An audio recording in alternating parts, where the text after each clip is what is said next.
Artisans conversion చేసే వరకు JLM sub engineer పోస్టులు భర్తీ నిలిపివేయాలని టీవీఏఎస్ జేఏసీ చైర్మన్ కె ఈశ్వర్రావు ప్రభుత్వాన్ని డిమాండ్ చేశారు.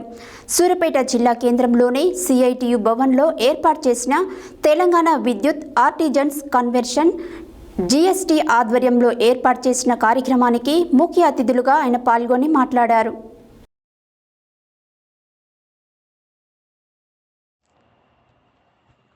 సూర్యాపేట జిల్లా కేంద్రంలోని సిఐటియు భవన్లో ఏర్పాటు చేసిన తెలంగాణ విద్యుత్ ఆర్టిజన్స్ కన్వెన్షన్ జీఎస్టీ ఆధ్వర్యంలో ఏర్పాటు చేసిన కార్యక్రమానికి ముఖ్య అతిథిగా టీవీఏఎస్ జేఏసీ చైర్మన్ కె ఈశ్వర్రావు పాల్గొని మాట్లాడుతూ ఆర్టిజన్స్ కన్వర్షన్ చేసే వరకు జేఎల్ఎం సబ్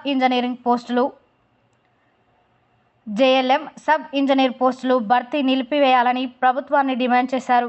గత ప్రభుత్వం ఆర్టిజన్ల రెగ్యులైజేషన్ పేరుతో కాలయాపన చేస్తూ కాలం గడుచుకుంటూ వచ్చింది. ఈ ప్రభుత్వం ఆర్టిజన్ కార్మికులను పక్కకు పెట్టి జేఎల్ఎం సబ్ ఇంజనీరింగ్ పోస్టులు భర్తీ చేయాలని నిర్ణయించడం సబబు కాదని అన్నారు. ఇదే జరిగితే ప్రస్తుతం పనిచేస్తున్న ఆర్టిజన్ కార్మికులందరికీ అన్యాయం జరుగుతుందని అన్నారు. కావున ఆర్టిజన్ కార్మికులందరికీ ముందు కన్వర్షన్ చేసి ఆ తర్వాతే జేఎల్ఎం సబ్ ఇంజనీరింగ్ పోస్టులు భర్తీ చేయాలని ప్రభుత్వానికి విజ్ఞప్తి చేశారు.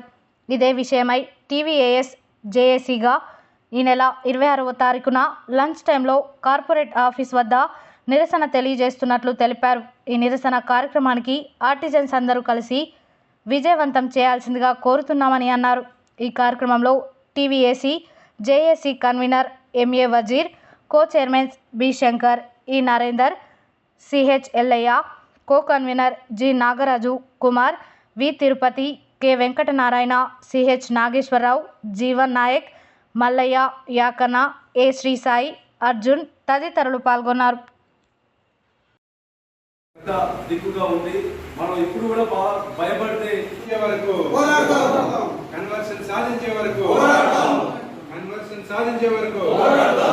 జిందాబాద్ జేఏసీ, జిందాబాద్ జేఏసీ,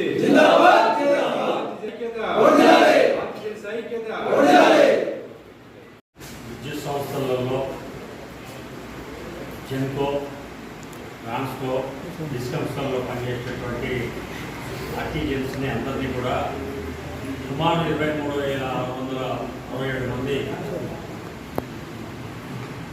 ఆర్టిజన్స్ని గ్రేడ్ 1గా, గ్రేడ్ 2గా, గ్రేడ్ 3గా విభజించి గత ప్రభుత్వం ఆనాడు బ్రిటిష్ పాలనలో ఉన్నటువంటి ఆర్టిజన్ అనే పదాన్ని తీసుకొచ్చి ఈ రాష్ట్ర విద్యుత్ సంస్థల్లో 2 రూల్స్ని తీసుకొచ్చినటువంటి పరిస్థితి, సర్వీస్ రూల్స్ని తీసుకొచ్చినటువంటి పరిస్థితులు. అందుకనే ఈ రోజున ఆర్టిజన్స్ అందరూ కూడా యూనియన్లన్నీ పక్కన పెట్టేసి తమ జీవితాల భద్రత కోసం, తమ ఉద్యోగ భద్రత కోసం, తమ పిల్లల అవసరాల కోసం ఖచ్చితంగా ఏకమయ్యి ఏదైతే ఇప్పుడు ఆర్టిజన్స్ కన్వర్షన్ జేఏసీ పేరు మీద ఒక జేఏసీ ఏర్పడి రాష్ట్ర వ్యాప్తంగా 7 ట్రేడ్ యూనియన్లతో ఏర్పడినటువంటి అంశం మనందరికీ తెలిసిందే. దానికి సంబంధించినటువంటి జేఏసీ చైర్మన్ గారు ఈరోజు సూర్యాపేట రావడం జరిగింది. ఈశ్వరరావు గారు రేపు లేదు ఎల్లుండి 26వ తేదీన ఎస్పీడీసీఎల్ సిఎండి ఆఫీసు ముందు ధర్నా ఉన్నది. ఈ ధర్నాలో యూనియన్లన్నీ పక్కన పెట్టి ఆర్టిజన్లందరూ కూడా తప్పకుండా భారీ ఎత్తున పాల్గొని మహాధర్నా కార్యక్రమాన్ని విజయవంతం చేయాలని కోరుతూ, అట్లాగనే ఈ జేఏసీ భవిష్యత్తులో ఏదైతే పిలుపులు ఇస్తుందో ఆ పిలుపులన్నింటిలో భాగంగా ఆర్టిజన్లందరూ కూడా కులాలకి, మతాలకు, కుల సంఘాలకి, మత సంఘాలకి, ట్రేడ్ ఇతర ఏదైతే సంఘాలు దీన్ని సహకరించట్లేదో, మేము పెద్ద సంఘం అని చెప్పేటటువంటి సంఘాలు ఏదైతే మనకు ఆర్టిజన్ల కన్వర్షన్కి సహకరించట్లేదో వాళ్ళందరినీ పక్కన పెట్టేసి జేఏసీ ఇచ్చినటువంటి పిలుపుల్లో మీరందరూ కూడా భాగస్వాములై ఈ కార్యక్రమాన్ని జయప్రదం చేస్తారని తెలియజేస్తూ, సూర్యాపేట జిల్లా యునైటెడ్ ఎలక్ట్రిసిటీ ఎంప్లాయీస్ నేను ఈ జేఏసీకి సంపూర్ణ మద్దతు తెలియజేస్తూ ఈ అవకాశం ఇచ్చిన మీద అట్లాగే ఈ యొక్క ప్రెస్ మీట్కి హాజరైనటువంటి తెలంగాణ విద్యుత్ సంస్థలో ఉన్నటువంటి ఆర్టిజన్స్ అందరికీ కూడా ముందుగా జేఏసీ తెలంగాణ విద్యుత్ సంస్థలో అనేక రకాలైనటువంటి పోస్టులు చాలా ఖాళీగా ఉన్నాయి, వేల సంఖ్యలో ఖాళీ ఉన్నాయి. జూనియర్ లైన్మెన్లు ఉన్నాయి, జూనియర్ అసిస్టెంట్ పోస్టులు ఖాళీ ఉన్నాయి, సబ్ ఇంజనీర్ పోస్టులు ఖాళీ ఉన్నాయి, రికార్డ్ అసిస్టెంట్ పోస్టులు ఖాళీ ఉన్నాయి, అనేక రకాలైనటువంటి పోస్టులు ఖాళీ ఉన్నాయి. ఈ పోస్టులన్నింటినీ కూడా భర్తీ చేయకుండా గత ప్రభుత్వం కాలయాపన చేసింది. డిపార్ట్మెంట్లో ఉన్నటువంటి సుమారుగా 23,667 మందిని రెగ్యులరైజ్ చేసామని చెప్పి కేసీఆర్ సర్కారు ప్రకటించింది. ఇది 100% అబద్ధం. రెగ్యులరైజ్ చేయలేదు. ఎగ్జిస్టింగ్ ఆర్టిజన్స్ ఎవరైతే ఉన్నారో వాళ్ళని అలాగే ఉంచి వాళ్ళ జీవితాలను అట్లాగే ముగించేసి కొత్త వారిని అందరినీ కూడా బయట నుంచి తీసుకోవాలనే ప్రయత్నం చేస్తూ ఉన్నారు.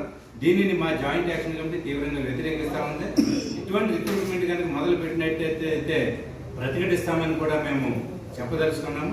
కాబట్టి ఫస్ట్ మేము అనుకున్నది 20,000 మంది ఎవరైతే ఆర్టిజన్స్ మిగిలిపోయారో వీళ్ళందరికీ కూడా కన్వర్షన్ ఇవ్వాలి. కన్వర్షన్ మీన్స్ జూనియర్ లైన్మెన్లు ఇవ్వాలి, జూనియర్ అసిస్టెంట్ పోస్టులు ఇవ్వాలి, సబ్ ఇంజనీర్ పోస్టులు ఇవ్వాలి, ఆఫీస్ సబార్డినేటర్లు ఇవన్నీ ఇవ్వాలి.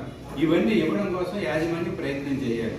అట్లా ప్రయత్నం చేయకుండా బయటికి తోటి నింపాలనే ప్రయత్నం చేస్తుంది. దీన్ని తీవ్రంగా వ్యతిరేకిస్తూ రేపు 26వ తారీఖున హైదరాబాద్లో ఉన్నటువంటి SPDCL CMD office corporate office ముందు పెద్ద ఎత్తున ధర్నా చేస్తా ఉన్నాం. అంటే యాజమాన్యానికి ఇది ఒక రకంగా హెచ్చరిక చేయబోతా ఉన్నాం, రాష్ట్ర ప్రభుత్వం దృష్టికి తీసుకెళ్ళబోతా ఉన్నాం. కాబట్టి ఇప్పుడైనా కూడా యాజమాన్యం తక్షణమే స్పందించాలి. స్పందించి ఎవరైతే ఎగ్జిస్టింగ్ లేదు కానీ మా ఆర్టిజన్స్ సుమారు 20,000 మందికి ద్రోహం చేసి అన్యాయం చేసి బయట వాళ్ళతో రిక్రూట్మెంట్ చేస్తానంటే కనుక ఒప్పుకునే ప్రసక్తి లేదు. ఈ జాయింట్ యాక్షన్ కమిటీలో ఉన్నటువంటి సంఘాలలో ఉన్నటువంటి నాయకులు 20,000 మంది ఆర్టిజన్స్ని కలుపుకుని పెద్ద ఎత్తున పోరాటం చేస్తాం. ఏ త్యాగాలకైనా సిద్ధపడతాం. దానికి ఆర్టిజన్స్ అందరూ కూడా సిద్ధంగా ఉన్నారు.